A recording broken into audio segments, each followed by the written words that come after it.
বেতন বাড়ানো হবে পুলিশের। কেন? এই কথাটি আপনাদেরকে বললাম, কোন সোর্স থেকে বললাম সেটা যদি আপনাদেরকে একটু ক্লিয়ার করি। সংসদে হাসনাত আব্দুল্লাহ পুলিশের পক্ষ নিয়ে, সরাসরি পুলিশের পক্ষ নিয়ে কিন্তু তিনি একটা বক্তব্য পেশ করেছেন। তিনি সেখানে বলেছেন যে পুলিশকে যে বাজেট দেওয়া হয় দৈনন্দিন কাজ বা তাদের রেগুলার অ্যাক্টিভিটিজ এর জন্য, সেটা অপ্রতুল বা যথেষ্ট নয়।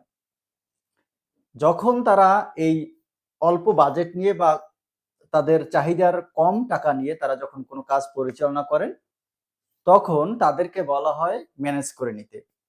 আর এই ম্যানেজ করতে গিয়েই তারা কিন্তু অনৈতিক কাজে জড়িয়ে পড়ে। এটা হোক কনসাসলি বা আনকনসাসলি। এই বিষয়টা হাসনাত আব্দুল্লাহ সংসদে তুলে ধরেছেন। এখন কি হাসনাত আব্দুল্লাহ আসলে ভালো করেছেন কি খারাপ করেছেন? হাসনাত আব্দুল্লাহর পক্ষে মানুষ আছে, বিপক্ষেও মানুষ আছে।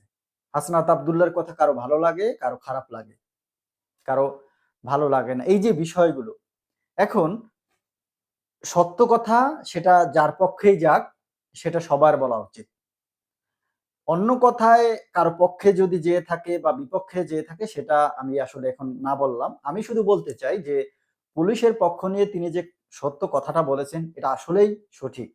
এবং স্বরাষ্ট্রমন্ত্রী তিনি কিন্তু এই বিষয়টার উপর জোরও দিয়েছেন এবং তিনি সাথে, সাথে বলেছেন যে পুলিশের এই যে বেতন কাঠামো এটা নিয়ে ভাবা হবে, এটি বাড়িয়ে দেওয়া হবে।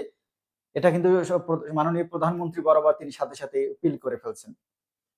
এই যে বিষয়টা, একটা দেশ পরিচালনার জন্য পুলিশ প্রশাসন কিন্তু সবচেয়ে গুরুত্বপূর্ণ একটা ভূমিকা পালন করে।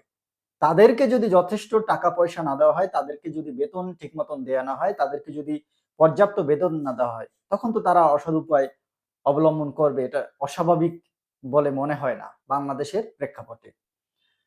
তো এই বিষয়টার জন্য হাসনাত আব্দুল্লাহকে অবশ্যই পুলিশ প্রশাসনে যারা আছে তারা ধন্যবাদ দিবে।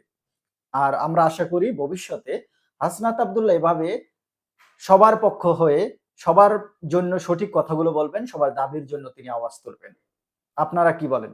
যদি ভিডিওটি ভালো লাগে আপনারা শেয়ার করে রাখবেন।